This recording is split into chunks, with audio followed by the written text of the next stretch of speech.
अस्सलाम वालेकुम नाज़रीन, आपका स्वागत करता हूँ, खैर मक़दम करता हूँ अपने यूट्यूब चैनल हिंदुस्तानी एजुकेशन में। जैसा कि आप सभी इंतज़ार कर रहे थे क्लास 12 के लिए, कहकशां उर्दू के अंदर जितने भी चैप्टर्स हैं उनके हवाले से वन लाइनर जो सवालात और जवाबात बनते हैं वो लेकर आऊँ। तो मैं हाज़िर हूँ, इम्तिहान से पहले ये देख लीजिएगा और मेरे हिसाब से ठीक है, इतना काफ़ी है। मैं कोशिश करूँगा कि 3 वीडियो के अंदर ये ख़त्म कर दूँ इस 336 क्वेश्चंस को। ठीक है, ठीक है। तो अगर आप हमारे चैनल पे नए हैं तो चैनल से जुड़ जाइएगा और चैनल को सब्सक्राइब करके मुझे ज़रूर सपोर्ट कीजिएगा। तो आइए देखते हैं किस तरह का सवाल है, बने रहिएगा हमारे चैनल के साथ। ठीक है, आपको हम क्लास 12 के लिए उर्दू, ख़ासकर उर्दू जो सब्जेक्ट है, इसके लिए मुफीद वीडियोज़ लेकर आऊँगा और बिना किसी बकैती के, बिना किसी बातों के मैं सिर्फ़ और सिर्फ टॉपिक पे बात करूँगा। ठीक है, तो चलिए आगाज़ करते हैं। पहला जो सवाल है आप देख पा रहे होंगे। पहला सवाल है, सौदा के वालिद का क्या नाम था? सौदा के वालिद का नाम था मिर्ज़ा अहमद शफ़ी। दूसरा सवाल है, सौदा का पूरा नाम क्या था? जवाब होगा मिर्ज़ा मोहम्मद रफ़ी। तीसरा सवाल है, मदाह के माना क्या हैं? जवाब होगा तारीफ़। चौथा सवाल है, सौदा किस हैसियत से मशहूर हैं? जवाब होगा कसीदा गो। तशबीब का ताल्लुक़ किस सिनफ से है? जवाब होगा कसीदा। अगला सवाल है, सौदा की वफ़ात कब हुई? जवाब होगा 1781 ईस्वी। अगला सवाल है, गुरेज़ का ताल्लुक़ किस सिनफ शायरी से है? जवाब होगा कसीदा। अगर मदाह भी पूछे तो ये भी आपको कसीदा सिनफ शायरी से है। ठीक है, दुआ भी पूछे तो वो भी आपको कसीदा से है। ठीक है, और ख़ात्मा भी पूछे तो वो भी कसीदा से है। आगे बढ़ते हैं, रासिख की पैदाइश कब हुई? जवाब होगा 1757 ईस्वी। अगला है, रासिख का मज़ार कहाँ है? जवाब होगा लोधी कटरा, पटना में। अगला सवाल है, रासिख का शेरी मजमुआ किस नाम से है? जवाब होगा कुल्लियात। अगला सवाल है 11वें नंबर पे, साहिर का पूरा नाम क्या था? जवाब होगा अब्दुल है। सवाल 12 है कि साहिर लुधियानवी की पैदाइश कहाँ हुई? जवाब होगा लुधियाना में। अगला सवाल है, साहिर की वफ़ात कब हुई? जवाब होगा 1980 ईस्वी। अगला सवाल है, वली ने किस शहर पर मसनवी लिखी? जवाब होगा सूरत। अगला सवाल है, वली दकनी की तारीख़ वफ़ात क्या है? जवाब होगा 1707 ईस्वी। अगला सवाल है, वली दकनी का असल नाम क्या था? जवाब होगा वली मोहम्मद। अगला सवाल है आपको, वली दकनी की जाए विलादत क्या कहाँ है? तो जवाब होगा औरंगाबाद। अगला सवाल है, जोश मलिया आबादी की वफ़ात कब हुई? जवाब होगा 1982 ईस्वी। अगला सवाल है, जोश की खुद नविश्त की निशानदेही कीजिए। जवाब होगा यादों की बारात। अगला सवाल है, जोश आज़ादी के बाद कहाँ चले गए? जवाब होगा पाकिस्तान। अगला सवाल है, जोश मलिया आबादी की पैदाइश कब हुई? जवाब होगा 1896 ईस्वी।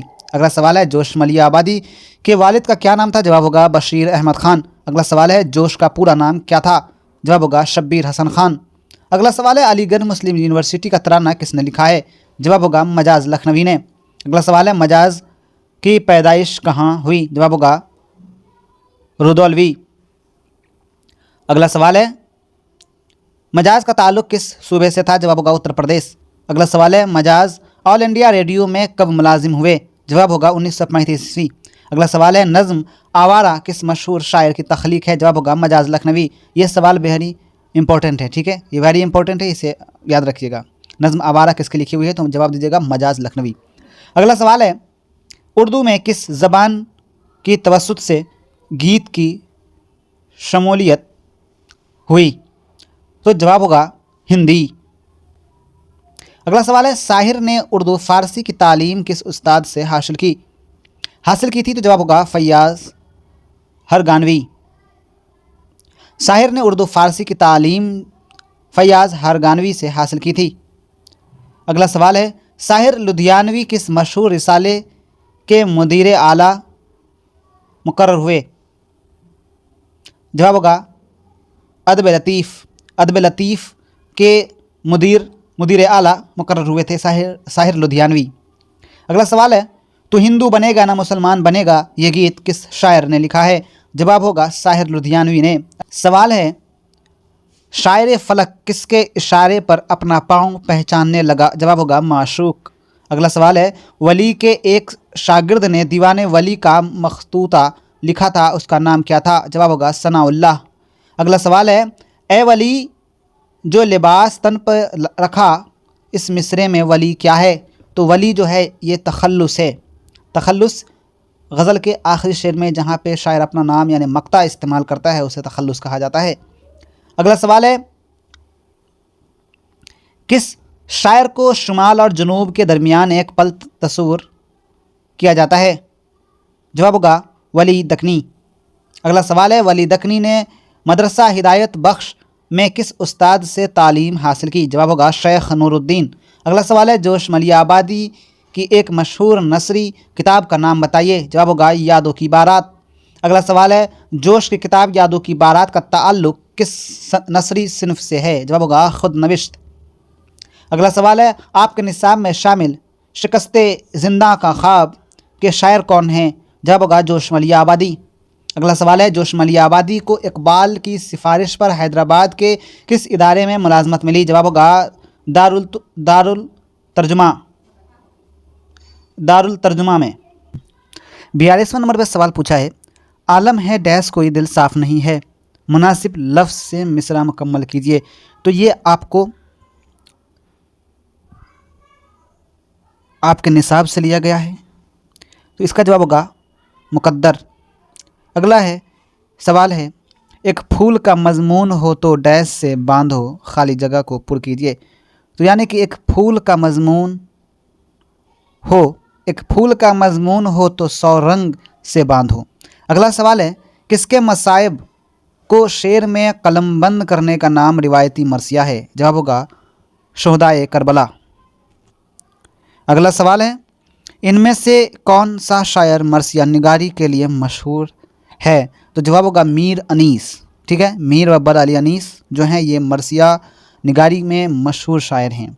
अगला सवाल है, मीर अनीस का ताल्लुक़ किस दबिस्तान से है? जवाब होगा लखनऊ। अगला सवाल है, मरसिया के लिए पहली बार मुसद्दस की हैयत किसने अख्तियार की? जवाब होगा सौदा ने।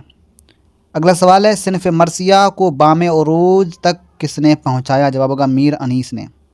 अगला सवाल है, अता काकवी की कौन सी नज़्म आपके निसाब में शामिल है? जवाब होगा गमे अरशद। अगला सवाल है, उर्दू में तारीख़ गोई की रिवायत किस शायरी के तवस्सुत से आई? जवाब होगा फ़ारसी शायरी। अगला सवाल है, मौलाना निज़ामुद्दीन पर क़ताए तारीख़ किस मौके पर लिखा गया? जवाब होगा मसनद नशीनी पर। अगला सवाल है, दर्जा झेल में किस शायर को तारीख़ गोई में महारत हासिल हुई? तो जवाब होगा अता काकवी। अगला सवाल है, शेर में किसी तारीख़ी वाक़ये की तरफ इशारा करने को शायरी इस्तिलाह में क्या कहते हैं? जवाब होगा तल्मी। यानी तारीख़ी वाक़या को बयान करते हैं शेरी इस्तिलाह में तो उसे हम तल्मी कहते हैं। 54 नंबर पर सवाल पूछा गया है, कता गम अरशद में अकील और जमील नाम के 2 बच्चों का जिक्र है, वह अता काकवी के कौन थे? तो जवाब होगा पोते। ठीक है, अगला सवाल है, अता काकवी की पैदाइश कहाँ हुई? जवाब होगा काको में। अगला सवाल है, किस शायर का ताल्लुक़ सूबे बिहार से है? जवाब होगा अता काकवी। अगला सवाल है, मजाज की पैदाइश कब हुई? जवाब होगा 1911 ईस्वी। अगला है 58 नंबर पे, मजाज का पूरा नाम क्या था? जवाब होगा असरारुल हक मजाज। अगला सवाल है, कागज़ी पिरहन किसका शेरी मजमुआ है? कागज़ी पिरहन किसका शेरी मजमुआ है? तो जवाब होगा खलीलुर रहमान आज़मी। अगला सवाल है, खलीलुर रहमान आज़मी की पैदाइश कहाँ हुई? जवाब होगा आज़मगढ़। अगला सवाल है, खलीलुर रहमान आज़मी की वफ़ात कहाँ हुई? जवाब होगा अलीगढ़ में। अगला सवाल है, खलीलुर रहमान आज़मी की पैदाइश कब हुई? जवाब होगा 1927 ईस्वी। अगला सवाल है, खलीलुर रहमान आज़मी की वफ़ात कब हुई? जवाब होगा 1978 ईस्वी। अगला सवाल है, यगाना चंगेज़ी की वफ़ात कहाँ हुई? जवाब होगा लखनऊ। अगला सवाल है, यगाना चंगेज़ी कहाँ पैदा हुए थे? जवाब होगा पटना। अगला सवाल है, मिर्ज़ा असदुल्ला खां गालिब में गालिब क्या है? जवाब होगा तखल्लुस। याद रखिएगा, किसी भी शेर में अगर नाम दिख जाए, किसी भी गज़ल के आखिरी शेर में नाम दिखे और पूछे ये नाम जो है क्या कहलाएगा, तो जवाब होगा तखल्लुस या मक्ता का शेर। ठीक है, अगला सवाल है, मिर्ज़ा गालिब की पैदाइश कहाँ हुई? जवाब होगा आगरा। अगला सवाल है, गालिब की वफ़ात कब हुई? जवाब होगा 1869 ईस्वी। 1869 ईस्वी में इंतकाल हुआ। ठीक है, दिल्ली में। अगला सवाल है मिर्ज़ा नौशाह किसे कहा जाता है? जवाब होगा मिर्ज़ा गालिब को। और 17वां नंबर पर सवाल है मिर्ज़ा गालिब की पैदाइश किस साल में हुई थी? जवाब होगा 1797 ईस्वी आगरा में। ठीक है। अगला सवाल है बेखबर गर्म उनके आने की मिसरा किसका है? बेखबर गर्म उनके आने की मिसरा गालिब का है। अगला सवाल है जाहिदा जैदी किस यूनिवर्सिटी में प्रोफेसर थी? जाहिदा जैदी किस यूनिवर्सिटी में प्रोफेसर थी? जवाब होगा अलीगढ़ यूनिवर्सिटी। अगला सवाल है जाहिदा जैदी किस मजमून की प्रोफेसर थी? तो जवाब होगा अंग्रेजी। अगला सवाल है यूजिनो मोंताले की पैदाइश कब हुई? यूजिनो मोंताले की पैदाइश 1896 में हुई। अगला सवाल है यूजिनो मोंताले किस सदी का अजीम शायर है? जवाब होगा 20वीं सदी का। अगला सवाल है हम नहीं जानते किसकी नज़्म है? जवाब होगा यूजिनो मोंताले। अगला सवाल है शायर किस काम से नहीं थकता? जवाब होगा शायरी से। अगला सवाल है नज़्म मुता शायर किसकी तख्लीक है? जवाब होगा ज़फ़र कमाली। अगला सवाल है ज़किया आफाक इस्लामिया कॉलेज कहाँ है? जवाब होगा दरभंगा। अगला सवाल है अकबर इलाहाबादी के वालिद का क्या नाम था? जवाब होगा तफज्जुल हुसैन। अगला सवाल देख पा रहे होंगे 81 नंबर पे है बर्क़ कलेसा। बर्क़ कलेसा क्या है? बर्क़ कलेसा क्या है? ये एक ज़रीफ़ाना नज़्म है। अगला सवाल है अकबर इलाहाबादी की पैदाइश कहाँ हुई? तो जवाब होगा 12 ज़िला इलाहाबाद। अगला सवाल है अमीर हनफी का आबाई ताल्लुक़ किस सूबे से था? जवाब होगा मध्य प्रदेश। अगला सवाल है अमीर हनफी की पैदाइश कहाँ हुई? जवाब होगा इंदौर में। अगला सवाल है क़ता तारीख़ ग़मे अरशद किसकी मौत पर लिखी गई? जवाब होगा बेटे की मौत पर। अगला सवाल है अता काकवी का असल नाम क्या था? जवाब होगा सैयद शाह अताउर रहमान। अगला सवाल है कितने साल की उम्र में खलीलुर रहमान आज़मी की वफ़ात हुई? जवाब होगा 51 साल में। अगला सवाल है मंदरजा झेल शेर में किनारे दश्त से क्या मुराद है? जवाब होगा याद। अगला सवाल है जी चाहता तो सीना में यादों की छाँव में। जी चाहता तो सीना में यादों की छाँव में ये मिसरा किस शायर का मजमुआ है? जवाब होगा खलीलुर रहमान आज़मी। अगला सवाल है ए आसमां दायम रहे साया तेरा, ये किसका मिसरा है? जवाब होगा खलीलुर रहमान आज़मी। अगला सवाल है यगाना चंगेज़ी ने अपनी ज़िंदगी का बड़ा हिस्सा कहाँ गुजारा? जवाब होगा लखनऊ। अगला सवाल है खुशी में अपने कदम चूम लूँ तो ज़ेबा है, ये मिसरा किस शायर का है? जवाब होगा यगाना चंगेज़ी। अगला सवाल है मुझे दिल की ख़ता पर यास डैस नहीं आता, मुनासिब लफ्ज़ से मिसरा मुकम्मल कीजिए। तो जवाब हो जाएगा शर्माना नहीं आता। अगला सवाल है मैं चमन में क्या गया गोया दबिस्तान खिल गया, ये मिसरा किसका है? जवाब होगा गालिब का। अगला सवाल है गालिब उर्दू के अलावा किस ज़बान में शायरी करते थे? जवाब होगा फ़ारसी में। अगला सवाल है रंज का खूगर हुआ इंसान तो मिट जाता है रंज, ये मिसरा किसका है?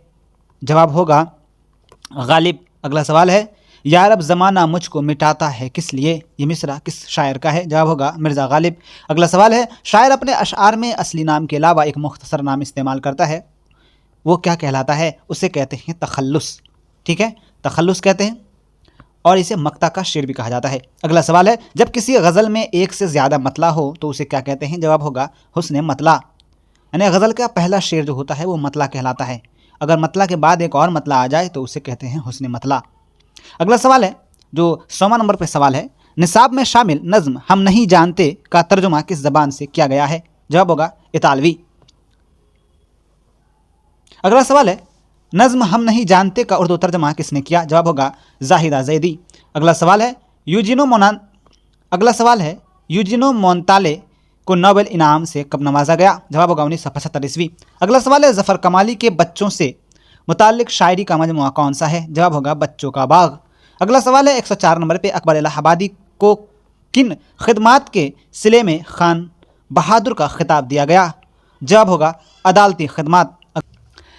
105 नंबर पे सवाल पूछा गया है, ज़फ़र कमाली की कौन सी नज़्म आपके निसाबी किताब में शामिल है? तो जवाब होगा मुतशायर। ठीक है, यहाँ पे बढ़ के कलेसा लिखा गया है, गलत हमने लिख दिया है, तो इसका जवाब हो जाएगा आपको मुतशायर। ठीक है, याद रखिएगा मुतशायर जो है ज़फ़र कमाली की लिखी हुई है। ठीक है, अगला सवाल है आपको, ज़किया आफाक इस्लामिया कॉलेज में ज़फ़र कमाली किस शोबे में लेक्चरर हैं? तो इसका जवाब हो जाएगा फ़ारसी। अगला सवाल है आपको, अकबर इलाहाबादी की कौन सी नज़्म आपके निसाब में शामिल है? तो जवाब होगा बरक़े कलेसा। अगला सवाल है, अकबर इलाहाबादी को खान बहादुर के खिताब से कब नवाजा गया? जवाब होगा 1898 ईस्वी। अगला सवाल है, अकबर इलाहाबादी का एक बेटा जो 13 साल की उम्र में इंतकाल कर गया, उसका क्या नाम था? जवाब होगा हाशिम। अगला सवाल है, अमीक हनफी ऑल इंडिया रेडियो में किस ओहदे से शब्दकोश हुए? जवाब होगा स्टेशन डायरेक्टर।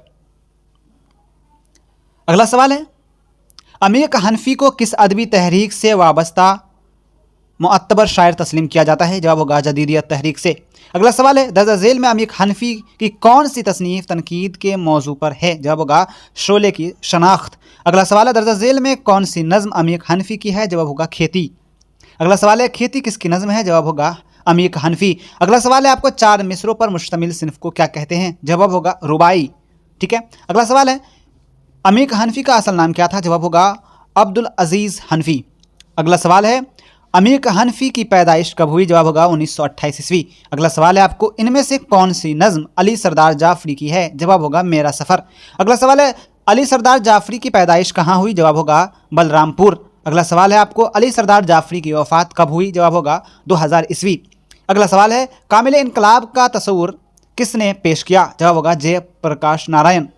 अगला सवाल है, लोक नायक के नाम से किसे पुकारा जाता है? जवाब होगा जयप्रकाश नारायण को। अगला सवाल है, जयप्रकाश नारायण की पैदाइश कब हुई? जवाब होगा 1902 ईस्वी। अगला सवाल है, जयप्रकाश नारायण के वालिद का नाम क्या था? जवाब होगा हरसुदयाल। ठीक है, अगला सवाल है, क्वारंटाइन किसका अफसाना है? जवाब होगा राजेंद्र सिंह बेदी। ये आपको इंपॉर्टेंट है, क्वारंटाइन के बारे में पूछता है तो इसे याद रखिएगा। क्वारंटाइन जो है किसका अफसाना है? राजेंद्र सिंह बेदी का। अगला सवाल है, अफसाना क्वारंटाइन का मरकजी किरदार कौन है? तो जवाब होगा भागू। अगला सवाल है, क्वारंटाइन अफसाना में किस वबा का जिक्र है? जवाब होगा प्लेग। अगला सवाल है, बेदी का पूरा नाम क्या था? जवाब होगा राजेंद्र सिंह बेदी। अगला सवाल है, इनमें से कौन सी तख्लीक अफसाना नहीं है? तो याद रखिएगा आपके, यानी कि अगर ऑप्शन में नज़ीर अहमद की कहानी जो ये खाका है तो ये आपका नहीं होगा। बाकी अफसाना का नाम आप लोग जहन में रखिएगा। ठीक है, ठीक है, जैसे क्वारंटाइन ऑप्शन में रहेगा तो वो अफसाना के दायरे में आता है। ठीक है, बाकी कई सारे अफसाना आपको मिलेंगे, लेकिन नज़ीर अहमद की कहानी कुछ उनकी ज़बानी जो है ये खाका है, फरहतुल्लाह बेग का लिखा हुआ। अगला सवाल है, नज़ीर अहमद फरहतुल्लाह बेग के कौन थे? जवाब होगा उस्ताद। अगला सवाल है, नावल मिरातुल उरूस के मुसन्निफ कौन है? जवाब होगा डिप्टी नज़ीर अहमद। अगला सवाल है, दर्जा झेल में से नावल कौन है? तो नावल आपके जो सिलेबस के अंदर दिया गया है, जिक्र डिप्टी नज़ीर अहमद का होगा। तो उन्होंने जो नावल लिखी है वो है आपको ताबूतुन नसूह लिखी है, मिरातुल उरूस लिखी है। ठीक है, इब्नुल वक्त उनका लिखा हुआ है, बहुत सारे लिखे हुए हैं, लेकिन आपके अंदर जो पूछा जाता है वो ताबूतुन नसूह पूछा जाएगा, मिरातुल उरूस के बारे में पूछा जाएगा। ठीक है, तो आपको इसमें से नावल कौन है तो ताबूतुन नसूह हो जाएगा। ठीक है, अगला जो सवाल है वो है, मिर्ज़ा फरहतुल्लाह बेग के उस्ताद कौन थे? जवाब होगा नज़ीर अहमद। अगला सवाल है, मिर्ज़ा फरहतुल्लाह बेग की पैदाइश कब हुई? तो जवाब होगा 1885 ईस्वी। ठीक है, 1885 ईस्वी होगा। ठीक है, कई जगह 1883 होता है, लेकिन अगर आपका ऑप्शन में 1885 दिया होगा तो 1885 इसका आंसर दीजिएगा। अगला सवाल है, मिर्ज़ा फरहतुल्लाह बेग की पैदाइश कहाँ हुई थी? जवाब होगा दिल्ली में। अगला सवाल है, मिर्ज़ा फरहतुल्लाह बेग की वफ़ात कब हुई? जवाब होगा 1947 ईस्वी में। अगला सवाल है, ख्वाजा हसन निज़ामी कहाँ मदफून हुए? जवाब होगा बस्ती निज़ामुद्दीन। अगला सवाल है, सी पारा दिल किसकी तसनीफ़ है? जवाब होगा ख्वाजा हसन निज़ामी। अगला सवाल है, ख्वाजा हसन निज़ामी की वालिदा का नाम क्या था? इनकी वालिदा का नाम था चहेती बेगम। अगला सवाल है, रॉकफेलर कौन था? तो जवाब होगा ताजिर। अगला सवाल है, जदीद उर्दू नज़्म की रिवायतों में किस नज़्म को अव्वलियत हासिल है? तो शब कद्र जो है यह जदीद उर्दू नज़्म की रिवायतों में अव्वलियत जो है इनको हासिल है। ठीक है, अगला सवाल है, तरक्की पसंद तहरीक के इब्तदाई मेआमारों में से किस शायर को तस्लीम किया जाता है? जवाब होगा अली सरदार जाफरी। अली सरदार जाफरी जो है ये किनसे वाबस्ता थे? तरक्की पसंद तहरीक से। ठीक है, इब्तदाई दौर में जो है ये मेमारों में से एक हैं। अगला सवाल है, जयप्रकाश नारायण ने 1974 ईस्वी में किस तहरीक की क़यादत की? जवाब होगा तलबा तहरीक। ठीक है, अगला सवाल है, शामिल निसाब खुतबा कामिल इनकलाब के मुसन्निफ कौन हैं? जवाब होगा जयप्रकाश नारायण। अगला सवाल है, आज़ादी के बाद जयप्रकाश नारायण ने किस तहरीक का आगाज़ किया? जवाब होगा सरोदे तहरीक। अगला सवाल है, जयप्रकाश नारायण किस दिन जेल से फरार होने में कामयाब हुए? जवाब होगा दिवाली के दिन। अगला सवाल है, दर्जा झील में से कौन सा अफसानवी मजमुआ बेदी का है? जवाब होगा कोखजली। अगला सवाल है, दर्जा झील में से किसकी पैदाइश लाहौर में हुई? जवाब होगा बेदी। अगला सवाल है, बेदी ने लाहौर के किस रिसाले की इदारत की? जवाब होगा सारंग। अगला सवाल है, नज़ीर अहमद की कहानी का ताल्लुक किस सिनफ अदब से है? जवाब होगा खाका। और ये किसके लिखी हुई है? तो फरहतुल्लाह बेग की लिखी हुई है। नज़ीर अहमद जो है ये आपको उस्ताद थे किसके? फरहतुल्लाह बेग के। अगला सवाल है, मदरसा में फरहतुल्लाह बेग के साथ कौन पढ़ने आते थे? जवाब हो जाएगा आपको मियाँ दानी। अगला सवाल है, फरहतुल्लाह बेग शेर खानी में किसकी गलतियाँ करते थे? जवाब होगा एराब की।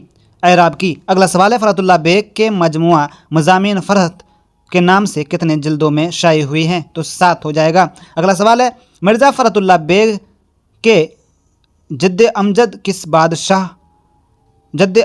बादशाह के ज़माने में हिंदुस्तान आए थे? यानी जद्द आला यानी कि उनके जो आबा अजदाद थे वो किसके ज़माने में आए थे? तो जवाब होगा शाह आलम सानी के ज़माने में। अगला सवाल है, फरहतुल्लाह बेग की कौन सी तसनीफ़ शामिल निसाब है? जवाब हो जाएगा नज़ीर अहमद की कहानी, कुछ उनकी कुछ मेरी ज़बानी। अगला सवाल है, आग हवा पानी और मिट्टी में सबसे कमतर किसको समझा जाता है? जवाब हो जाएगा मिट्टी को। अगला सवाल है, ख्वाजा हसन निज़ामी के सूरत आला में एक बड़े बुजुर्ग गुजरे हैं, उनका नाम बताइए? जवाब होगा सैयद बदरुद्दीन इसहाक। अगला सवाल है, ख्वाजा हसन निज़ामी के वालिदैन ने उनका क्या नाम रखा? जवाब हो जाएगा कासिम अली। अगला सवाल है, जिस बड़े भाई ने ख्वाजा हसन निज़ामी की कफ़ालत की उनका नाम क्या था? उनका नाम बताइए? जवाब हो जाएगा सैयद हसन अली शाह। अगला सवाल है, ख्वाजा हसन निज़ामी ने किस रिसाले की बुनियाद डाली? जवाब हो जाएगा निज़ामुल मशाइख। अगला सवाल है, रॉकफेलर किस चीज़ की तिजारत से बेशुमार दौलत का मालिक हुआ? जवाब हो जाएगा मिट्टी का तेल। अगला सवाल है, मुसव्वरत फ़ितरत उर्दू के किस नस्र निगार के बारे में इस्तेमाल किया जाता है? जवाब हो जाएगा मुसव्विर फ़ितरत जो है, मुसव्विर फ़ितरत ये आपको कहा जाता है किनको? अफसाना निगार जो है वो है ख्वाजा हसन निज़ामी को कहा जाता है। अगला सवाल है, सैयद सुलेमान नदवी को इनमें से किस ज़बान में महारत हासिल नहीं थी? जवाब हो जाएगा संस्कृत। बाकी याद रखिएगा इसमें नहीं दिया गया हुआ है, तो ये जो है आपको उर्दू, फ़ारसी, अरबी इन सभी में ये माहिर थे सैयद सुलेमान नदवी साहब, लेकिन संस्कृत इनको नहीं आती थी। ठीक है, अगला सवाल देखते हैं, नदवतुल उलमा में सैयद सुलेमान नदवी ने शिबली नौमानी के अलावा किस उस्ताद से इस्तिफ़ादा किया? तो जवाब हो जाएगा मौलाना फ़ारूक चरियाकोटी। अगला सवाल है, पटना के रिसाला अल पंच में सैयद सुलेमान नदवी का कौन सा मजमून शाये हुआ था? जवाब हो जाएगा ख़वातीन की तालीम। अगला सवाल है, सैयद सुलेमान नदवी की जाए पैदाइश कहाँ है? जवाब होगा दसना। अगला सवाल है, बाज़ पुराने लफ्ज़ों की नई तहक़ीक़ किसकी तसनीफ़ है या किसका मजमून है? जवाब होगा सैयद सुलेमान नदवी। अगला सवाल है, सैयद सुलेमान नदवी का पहला मजमून किस अखबार में शाये हुआ? अल पंज में। अगला सवाल है, सैयद सुलेमान नदवी की पैदाइश कब हुई? जवाब होगा 1884 ईस्वी। अगला सवाल है, वज़ीर आगा की पैदाइश कब हुई? जवाब होगा 1922 ईस्वी। अगला सवाल है, मजमून इंशाइया के मुसन्निफ़ कौन है? जवाब होगा वज़ीर आगा। अगला सवाल है, वज़ीर आगा की वफ़ात कब हुई थी? जवाब होगा 8 सितंबर 2010 को लाहौर में, वो भी 88 साल की उम्र में। अगला सवाल है, वज़ीर आगा का ताल्लुक़ किस मुल्क से है? जवाब होगा पाकिस्तान। अगला सवाल है, इंशाइया किस चीज़ की पैदावार है? जवाब होगा शगुफ्ता मोड। अगला सवाल है, इंशाइया निगार का मकसद क्या होता है? जवाब होगा जिद्दत तराज़ी। अगला सवाल है, हिजरत क्या है? जवाब हो जाएगा इंशाइया। अगला सवाल है, अहमद जमाल पाशा की वफ़ात कब हुई? जवाब होगा 1987 ईस्वी। अगला सवाल है, अहमद जमाल पाशा की पैदाइश कब हुई थी? जवाब होगा 1929 ईस्वी। अगला सवाल है, अहमद जमाल पाशा की वफ़ात कहाँ हुई? जवाब होगा पटना में।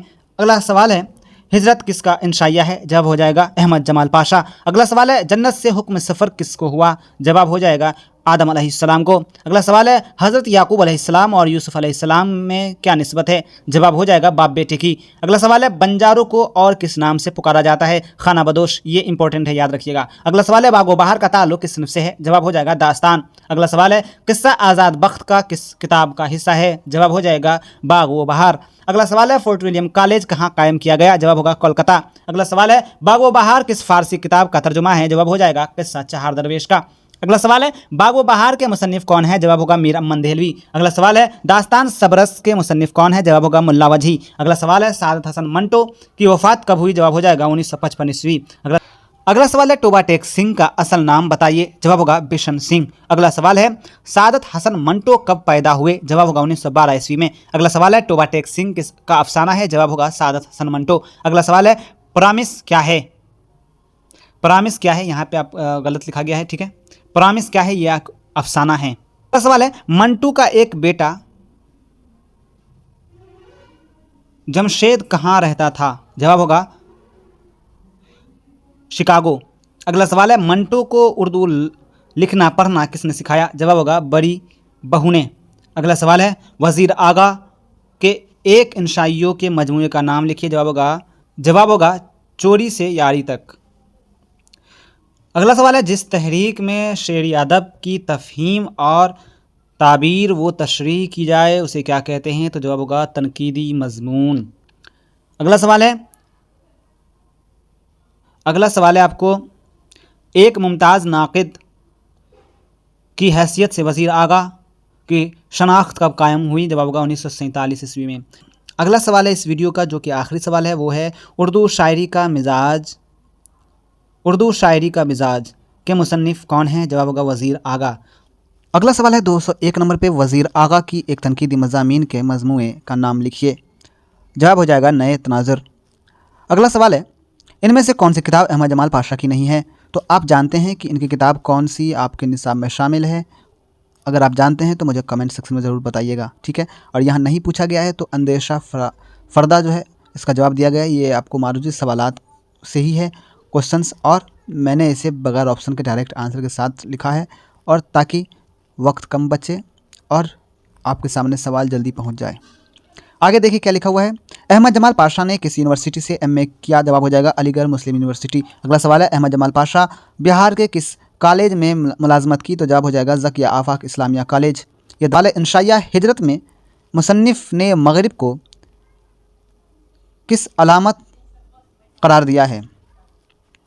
तो जवाब हो जाएगा ग़ुलामी। अगला सवाल है बागो बहार में कितने दरवेशों के किस्से बयान किए गए हैं? तो जवाब हो जाएगा 4, ठीक है। और अगला सवाल है किस्सा गोई की कदीम नस्ली सिनफ को क्या कहते हैं? जवाब हो जाएगा दास्तान। अगला सवाल है किसकी ख्वाहिश पर मीर अमन ने बागो बहार जैसी किताब तर्जुमा की? जवाब हो जाएगा आपको जॉन गिलक्रिस्ट, ठीक है। आसिफ उद्दौला नहीं है, ठीक है, यहाँ पे मैंने गलत लिख दिया है, ठीक है। इसका जवाब हो जाएगा, याद रखिएगा, जॉन गिलक्रिस्ट, ठीक है।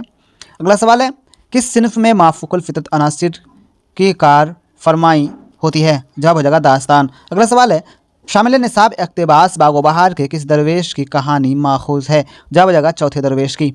याद रखिएगा 4 दरवेश की कहानी है जिसमें आपको चौथे दरवेश की कहानी आप लोगों के निसाब में शामिल है। अगला सवाल है मीर अमन की तसनीफ़ गंज खूबी किस किताब का तर्जुमा है? जवाब हो जाएगा अखलाक मोहसनी। अगला सवाल है दिल्ली में अहमद शाह अब्दाली के हमले के वक्त मीर अमन की जागीर किसने लूट ली? जवाब होगा सूरजमल जाट ने। अगला सवाल है वह कौन सा सुरमा था जिसको लगाने से जिन्नातों की दुनिया नज़र आने लगती थी? जवाब होगा सुलेमानी सुरमा। अगला सवाल है फिक्शन की सबसे मुख्तसर सिनफ को क्या कहते हैं? जवाब हो जाएगा अफसाना। सवाल है कौन सी नसरी सिनफ चावल पर कुल हो अल्लाह लिखने का फ़न है? जवाब हो जाएगा अफसाना। अगला सवाल है इनमें से कौन अफसाना निगार 1912 ईस्वी में पैदा हुए? जवाब होगा मंटो। अगला सवाल है उर्दू का पहला अफसाना नशे की पहली तरंग के मुसन्निफ़ कौन है? जवाब हो जाएगा सज्जाद हैदर यल्दरम। अगला सवाल है अफसाना टोबा टेक सिंह में किन लोगों के तबादले की बात की जा रही थी? जवाब होगा पागलों की। अगला सवाल है सादत हसन मंटो की अदबी ज़िंदगी का आगाज़ कब हुआ? जवाब हो जाएगा 1933 ईस्वी। अगला सवाल है मंटू के चारों बेटों में से कौन बेटा हिंदुस्तान में रहता था? जवाब होगा हमीद। अगला सवाल है इनमें से कौन सा अफसानवी मजमुआ शफ़ी जावेद का है? जवाब होगा दायरे से बाहर। अगला सवाल है इनमें से कौन शफ़ी जावेद का अफसानवी मजमुआ नहीं है? जवाब होगा रोशनी के मीनार। अगर अफसानी मजमुए का नाम पूछे तो आप इसमें दीजिएगा दायरे से बाहर, ठीक है। और बाकी आपके निसाब में शामिल होंगे। अगला सवाल है दौरान मुलाजमत शफ़ी जावेद गवर्नर हाउस में किस ओहदे पर फायज रहे? जवाब होगा गवर्नर के प्रेस सेक्रेटरी। अगला सवाल है महकमा इतलाआत और नशरियात में शफ़ी जावेद किस ओहदे पर फायज थे? जवाब होगा डायरेक्टर। अगला सवाल है मंटू किस बीमारी में मुब्तला थे? जवाब होगा कैंसर। अगला सवाल है जिलानी बानू की वफ़ात कब हुई? तो इनकी वफ़ात के बारे में मैं बता दूं दस्तयाब नहीं है, ठीक है। अगला सवाल है प्रॉमिस, यहाँ पे प्रास लिख दिया है, ठीक है, प्रॉमिस है, याद रखिएगा प्रॉमिस लिखा हुआ है, ठीक है, जहाँ पे प्रास लिखा है वो प्रॉमिस लिखा हुआ है, ठीक है। सवाल नंबर 27 नंबर पे प्रॉमिस किसका अफसाना है? जवाब हो जाएगा जिलानी बानू। अगला सवाल है अफसाना प्रॉमिस का मरकजी किरदार कौन है? जवाब होगा अन्नू।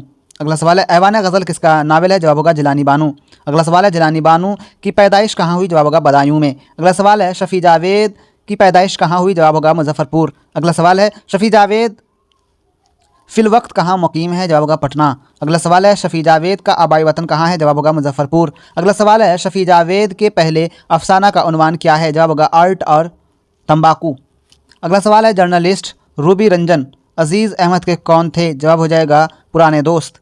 अगला सवाल है शफ़ी जावेद की पैदाइश कब हुई? जवाब होगा 1935 ईस्वी। अगला सवाल है सैयद अजीज़ अहमद किस अफसाने का किरदार है? जवाब हो जाएगा भूले बिसरे गीत। अगला सवाल है सलाम बिन रज़्ज़ाक़ किस महकमे में मुलाजिम थे? जवाब हो जाएगा महकमा तालीम। अगला सवाल है सलाम बिन रज़्ज़ाक़ की पैदाइश कहाँ हुई? जवाब होगा पनवेल। अगला सवाल है सिक्का के माना क्या है? सिक्का के माना है पानी पिलाने वाला। अगला सवाल है अब्दुल्ला भैंसा कौन था? जवाब होगा सरपंच का बेटा। अगला सवाल है इब्राहिम सिक्का किसकी तख्लीक है? जवाब होगा सलाम बिन रज़्ज़ाक़। अगला सवाल है सलाम बिन रज़्ज़ाक़ की पैदाइश कब हुई? जवाब हो जाएगा 1941 ईस्वी। अगला सवाल है गुबार खातिर का ताल्लुक़ किस सिनफ से है? जवाब होगा खतूत से। अगला सवाल है ऊदे हिंदी अगला सवाल है ऊदे हिंदी किसके खतूत का मजमुआ है? जवाब हो जाएगा मिर्ज़ा गालिब। अगला सवाल है उर्दू मुअल्ला किसके खतूत का मजमुआ है? जवाब होगा मिर्ज़ा गालिब। अगला सवाल है मौलाना आज़ाद की अहलिया का क्या नाम था? जवाब होगा ज़ुलेखा बेगम। अगला सवाल है मकतूब लफ्ज़ का माना क्या होता है? जवाब हो जाएगा ख़त, मुरासला या लिखा हुआ या तहरीर करदा, ठीक है। अगर आपका ऑप्शन में ख़त होगा तो मकतूब लफ्ज़ का मतलब होता है ख़त, ठीक है, तहरीर करदा भी कह सकते हैं, ठीक है। आगे बढ़ते हैं। अगला सवाल है गुबार खातिर में क्या है? जवाब होगा खतूत है। अगला सवाल है गुबार खातिर के मुसन्निफ़ कौन है? जवाब होगा मौलाना आज़ाद। अगला सवाल है मौलाना आज़ाद कहाँ मदफून हैं? जवाब होगा दिल्ली। अगला सवाल है गुबार खातिर के मकतूबालिया कौन है? जवाब होगा हबीबुर्रहमान शेरवानी। अगला सवाल है अन्नू से जनाजा में कांधा देने का वादा किसने किया था? तो याद रखिएगा प्रॉमिस जो है उसकी जो मरकज़ी किरदार है वो अन्नू है और इन्हीं का बेटा है, ठीक है, जो प्रॉमिस करके नहीं आता, ठीक है, जो जनाजा में कांधा देने का वादा तो करता है लेकिन नहीं पहुंच पाता, ठीक है। तो इसका जवाब हो जाएगा बेटों ने। अगला सवाल है इनमें से कौन जिलानी बानू का अफसानवी मजमुआ नहीं है? तो आँख मिचौली जो है ये जिलानी बानू का नहीं है और ऑप्शन में आपको अफसाना प्रॉमिस दिखेगा, ठीक है, जो जिलानी बानू का लिखा हुआ है, ठीक है। ऐवान गज़ल आपको क्वेश्चन पूछता है, ये भी जिलानी बानू का लिखा हुआ है, ठीक है। आगे बढ़ते हैं। अफसाना प्रॉमिस में कितने भाइयों का तज़किरा है? जवाब होगा 4 भाइयों का। अगला सवाल है शफ़ी जावेद ने किस यूनिवर्सिटी से एमए किया? जवाब होगा भागलपुर यूनिवर्सिटी। अगला सवाल है सैयद अजीज़ अहमद बतौर डायरेक्टर रिटायर हुए कितने साल हुए थे? जवाब होगा 10 साल। अगला सवाल है अजीज़ अहमद के मुताबिक लोग ओहदे से क्या करते हैं? जवाब होगा ठेकावेंड। अगला सवाल है इनमें से किस अफसाना निगार को साहित्य अकेडमी अवार्ड से नवाजा गया? जवाब होगा सलाम बिन रज़्ज़ाक़। अगला सवाल है अफसाना इब्राहिम सिक्का का मरकज़ी किरदार कौन है? जवाब होगा इब्राहिम सिक्का। अगला सवाल है अफसाना इब्राहिम सिक्का में किस गांव का तज़किरा है? जवाब होगा धूरन।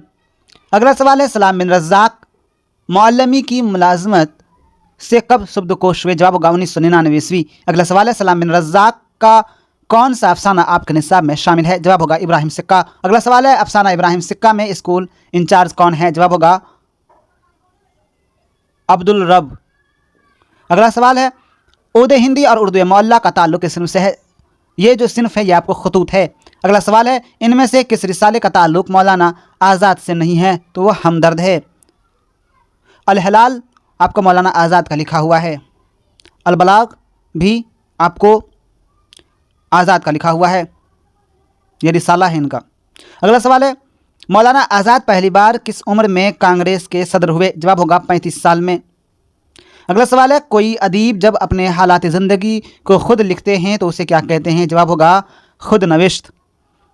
अगला सवाल है, वह कौन सी यूनिवर्सिटी है जहां एहसान दानिश ने मजदूरी की थी? जवाब होगा पंजाब यूनिवर्सिटी। अगला सवाल है, एहसान दानिश बुनियादी तौर पर किस सिनफ के शायर हैं? जवाब होगा नज़म। अगला सवाल है नज़म। अगला सवाल है, मौलाना आज़ाद का असल नाम क्या था? जवाब होगा मुहिउद्दीन। अगला सवाल है, अखबार अल हिलाल के बानी कौन थे? जवाब होगा मौलाना आज़ाद। अगला सवाल है, मौलाना आज़ाद के वालिद मौलाना खैरुद्दीन की वफ़ात कब हुई? जवाब होगा 1908 ईस्वी। आपसे ये सवाल पूछा जा सकता है कि मौलाना आज़ाद के वालिद का नाम क्या था? जवाब होगा मौलाना खैरुद्दीन। अगला सवाल है, मैं यूनिवर्सिटी में किसकी खुद नविश्त है? जवाब होगा एहसान दानिश। अगला सवाल है, उर्दू की पहली खुद नविश्त का नाम बताइए? जवाब होगा काला पानी। अगला सवाल है, खुद नविश्त काला पानी के मुसन्निफ कौन है? जवाब होगा जाफ़र थानेसरी।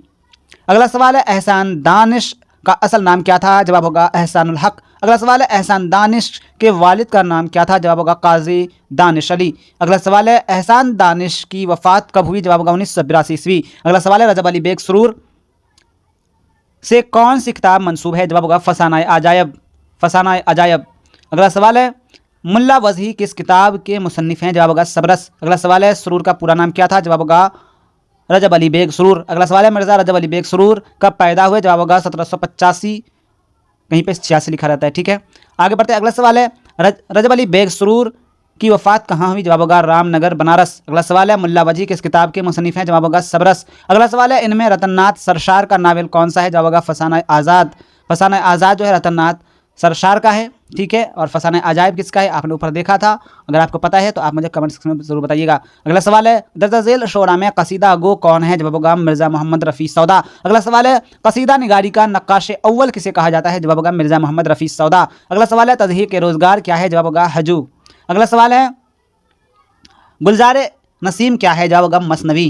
अगला सवाल है, मसनवी कुतुब मुश्तरी के शायर कौन है? जवाब होगा मुल्ला वज़ही। अगला सवाल है, गुलजार नसीम के मुसन्निफ कौन है? जवाब होगा दया शंकर नसीम। अगला सवाल है, मजाज की तालीम कहाँ तक हुई? जवाब होगा BA ऑनर्स। अगला सवाल, किस शायर को गालिब शिकन कहा जाता है? तो यगाना चंगेज़ी। ये इंपॉर्टेंट क्वेश्चन है, ये पूछा जाता है।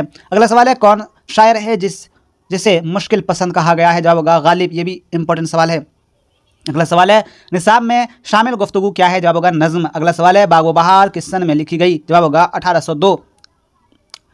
अगला सवाल है, बागो बहार किस सन में लिखी गई? जवाब होगा 1801 ईस्वी और 1802 में मुकम्मल हो गई थी, ठीक है। अगला सवाल है, अहमद जमाल पाशा ने किस साल MA किया? जवाब होगा 1958 ईस्वी। अगला सवाल है, सीवान से अहमद जमाल पाशा का क्या रिश्ता था? जवाब होगा ससुराल। अगला सवाल है, कोरमा किस ज़बान का लफ्ज़ है? कोरमा जो है तुर्की लफ्ज़ है। अगला सवाल है, सैयद सुलेमान नदवी का ताल्लुक़ किस सूबे से था? जवाब होगा बिहार। सूबे बिहार से था ताल्लुक़ सुलेमान नदवी साहब का। अगला सवाल है, पहाड़ कांटे वाले की क्या मुराद है?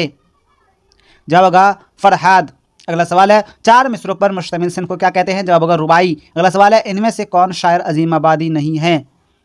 यानी कि अजीमाबाद से किसका ताल्लुक़ नहीं है? तो वो है नासिख अजीमाबादी, जिनका जो है वो नासिख जो है वो अजीमाबाद से नहीं थे, ठीक है। अगला सवाल है, उर्दू में मुख्तसर अफसाने की सिनफ कहाँ से आई? जवाब होगा मगरिब से। अगला सवाल है, मुतशायर के लफ्ज़ी माना क्या है? जवाब होगा बनावटी शायर। अगला सवाल है, रूह की सिफत क्या होगी? जवाब होगा रूहानियत। अगला सवाल है, अमानत की ज़िद क्या होगी? जवाब होगा खयानत। अगला सवाल है, रजब अली बेग सुरूर कहाँ के बाशिंदा थे? जवाब होगा लखनऊ। और अगला सवाल है, किस्सा गोई की कदीम नसरी सिनफ को क्या कहते हैं? जवाब होगा दास्तान। अगला सवाल है, रजब अली बेग सुरूर ने शायरी में किसको अपना उस्ताद बनाया था? जवाब होगा आगा नवाजिश को। अगला सवाल है, फसाना अजायब किसकी दास्तान है? जवाब होगा रजब अली बेग सुरूर। अगला सवाल है, फसाना आज़ाद में कहाँ की माशरत पेश की गई है? जवाब होगा लखनऊ। अगला सवाल है, गज़ल के अलावा रासिख को किस सिनफ़ शायरी में मकबूलियत हासिल हुई? जवाब होगा मसनवी। अगला सवाल है, दर्ज झेल शोरा में किसका ताल्लुक़ फिल्मों से वाबस्ता रहा? जवाब होगा साहिर लुधियानवी।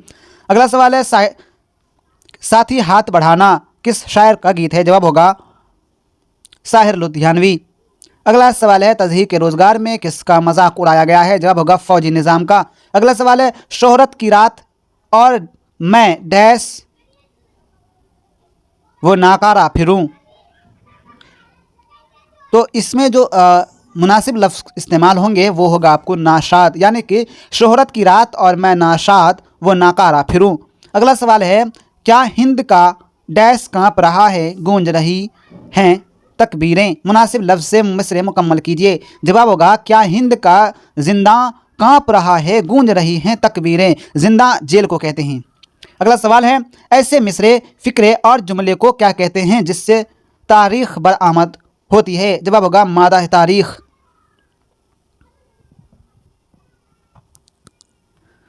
अगला सवाल है, कितने साल की उम्र में खलीलुर रहमान आज़मी की वफ़ात हुई थी। जवाब होगा 51 साल। अगला सवाल है, खलीलुर रहमान आज़मी ने किसकी निगरानी में PhD का मुकाला लिखा था। जवाब होगा प्रोफेसर रशीद अहमद सिद्दीकी। अगला सवाल है, सरापा राज हूँ मैं, क्या बताऊँ क्या हूँ मैं, समझता हूँ मगर दुनिया को समझाना नहीं आता। ये शेर आपको लिखा गया है किसका, यह गाना चंगेज़ी साहब का। अगला सवाल है, सब कहाँ कुछ लाला वो गुल में नुमाया हो गई, खाक में क्या सूरतें हो गई कि पनाह हो गई। ये शेर आपको लिखा गया है किसका, गालिब का। अगला सवाल है, यूजिनो मोंताले की कौन सी नज़्म आपके निसाब में शामिल है। जवाब होगा, हम नहीं जानते। अगला सवाल है, अली सरदार जाफरी ने अपनी ज़िंदगी का आगाज़ किस सिनफ से किया। जवाब होगा, अफसाना निगारी। अगला सवाल है, आला तालीम के लिए जयप्रकाश नारायण अमेरिका कब गए। जवाब होगा 1922 ईस्वी। अगला सवाल है, जेल में से बेदी को किस खिताब से नवाजा गया। जवाब होगा पद्मश्री। पद्मश्री से आपको बेदी को नवाजा गया था। अगला सवाल है, जयप्रकाश नारायण ने किस मजमून में MA किया, समाजियात। अगला सवाल है, गुबार खातिर के खतूत किस जेल से लिखा गया था। जवाब होगा किला अहमद नगर जेल। याद रखिएगा, ये सवाल अहम है, ये पूछा जा सकता है, ठीक है, याद रखिएगा। 330 नंबर पे। अगला सवाल है, जिलानी बानू ने किस अफसाना निगार पर मोनोग्राफ लिखा। जवाब होगा कृष्णचंद्र। अगला सवाल है, वालिदैन के इंतकाल के बाद ख्वाजा हसन निज़ामी की कफ़ालत किसने की। जवाब होगा भाई ने। अगला सवाल है, मजमून किस तरह के अदब में शामिल है। जवाब होगा गैर अफसानवी नस्र। अगला सवाल है, इनमें नज़्म निगार की हैसियत से किस शायर को तस्लीम किया जाता है। जवाब होगा नज़ीर अकबर आबादी। अगला सवाल है, दबिस्तान दक्कन के सबसे बड़े गज़लगो शायर कौन है। जवाब होगा वली दक्कनी। अगला सवाल है, और इस वीडियो का आखिरी सवाल है, उर्दू शायरी के अहद ज़री का शायर कौन है। जवाब होगा सौदा। तो ये सवाल आपको इंपॉर्टेंट है, याद रखिएगा। 335वां नंबर, 336वां नंबर, ये सब इंपॉर्टेंट है। तो बस इस वीडियो में इतना ही। देखते रहिए हिंदुस्तानी एजुकेशन। मिलते हैं अगली वीडियो में नई टॉपिक के साथ, और एग्ज़ाम से पहले हम सारी जो भी इंपॉर्टेंट VVI क्वेश्चन होंगे वो मैं लेकर आऊँगा और आपके बीच रख दूँगा। तो बस इस वीडियो में इतना ही। देखते रहिए हिंदुस्तानी एजुकेशन। आप लोग अपने दोस्तों में ज़रूर शेयर कर दीजिएगा इस वीडियो को, ताकि वो भी इंटरमीडिएट में अच्छे नंबर से पास कर सके। अल्लाह हाफिज़।